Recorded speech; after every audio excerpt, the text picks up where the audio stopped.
All, welcome to the class. Students, in our previous video we had discussed about the deposition, sublimation, melting, freezing, etc. and today we will continue the chapter by the liquefaction of gases by applying the pressure. You know, a process in which a gas is changed into liquid by lowering temperature and applying pressure, that is called the liquefaction. And when high pressure is applied to a gas, it gets compressed, and when we also lower its temperature it gets liquefied.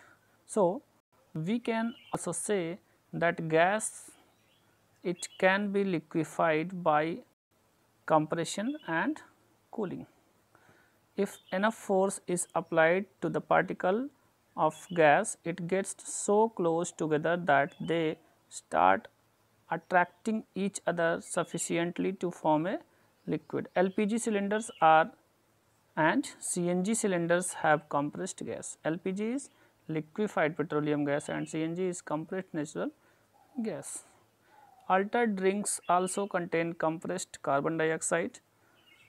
It is very important, that gives them the fizz, that is due to the carbon dioxide. It dissolve in aerated drinks at cold temperature and help high pressure. As soon as we open the knob of the cylinders or the cap of the bottle of aerated drink, the gas escapes with a fizz. The bubbles that we see in the glass of a soft drink are due to the presence of carbon dioxide gas. Okay. Now, next thing is, we have just studied that increasing the pressure and lowering the temperature. By increasing the pressure and lowering the temperature, it can change the state of matter from a gas to a liquid. Even decreasing the pressure and raising the temperature can also change the state of matter. For example, solid carbon dioxide, dry ice, which is stored under high pressure. This is because on decreasing the pressure on solid carbon dioxide, it gets converted directly into carbon dioxide gas. When a slab of some carbon dioxide is kept exposed to the air, then the pressure of it reduces to normal atmospheric pressure, that is 1 atmospheric pressure. Its temperature rises and it starts changing into carbon dioxide gas. Solid carbon dioxide is a white solid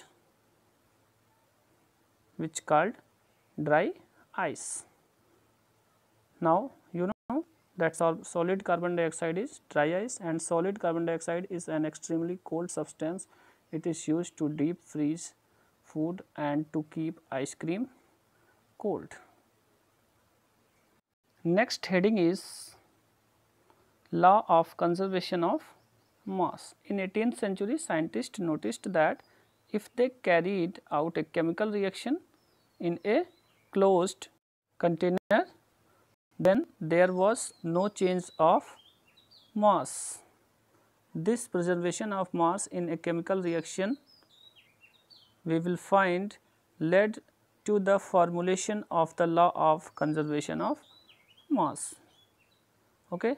Law of conservation of mass, actually this law states, it was given by Sir Lavoisier in 1774. According to this law, the conservation of mass, the matter is neither created nor destroyed in a chemical reaction. The substance which combine together or react in a chemical reaction are known as reactant, whereas the new substance which is formed, that is called the product. The law of mass of conservation, it means that in a chemical reaction the total mass which is produced, that is equal to the total mass of reactant.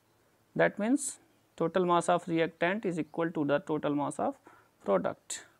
That means there is no change in a mass during the chemical reaction.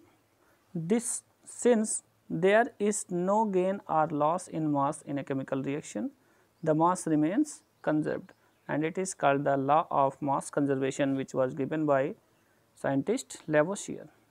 Now, next is an example. When calcium carbonate is heated,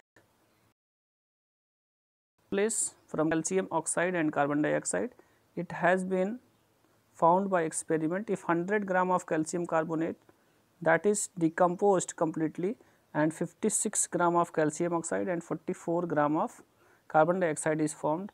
So, you will find 100 is equal to 100 here. Now, this example shows that amount of reactant is equal to the amount of product. There is no change of mass during this chemical reaction. Now, the mass remains the same or conserved. So, it is called the law of mass conservation, and it also, this example supports the law of conservation of mass. To prove the law of conservation of mass, it is necessary to perform the experiment in a closed container. Otherwise, if a product is evolved in the form of gas, it may escape and we may not get the desired result. Let us take some examples to show the importance of closed container to prove that law of conservation of mass. And when you will do it finally with the magnesium and react it to the oxygen, you will find the magnesium oxide. And here in this case we consider the weight of magnesium ribbon and oxygen as reactant is equal to the weight of magnesium oxide, as the product will almost same. So, your chapter is finished. Remaining questions and answers you will find with the given notes. Thank you everyone.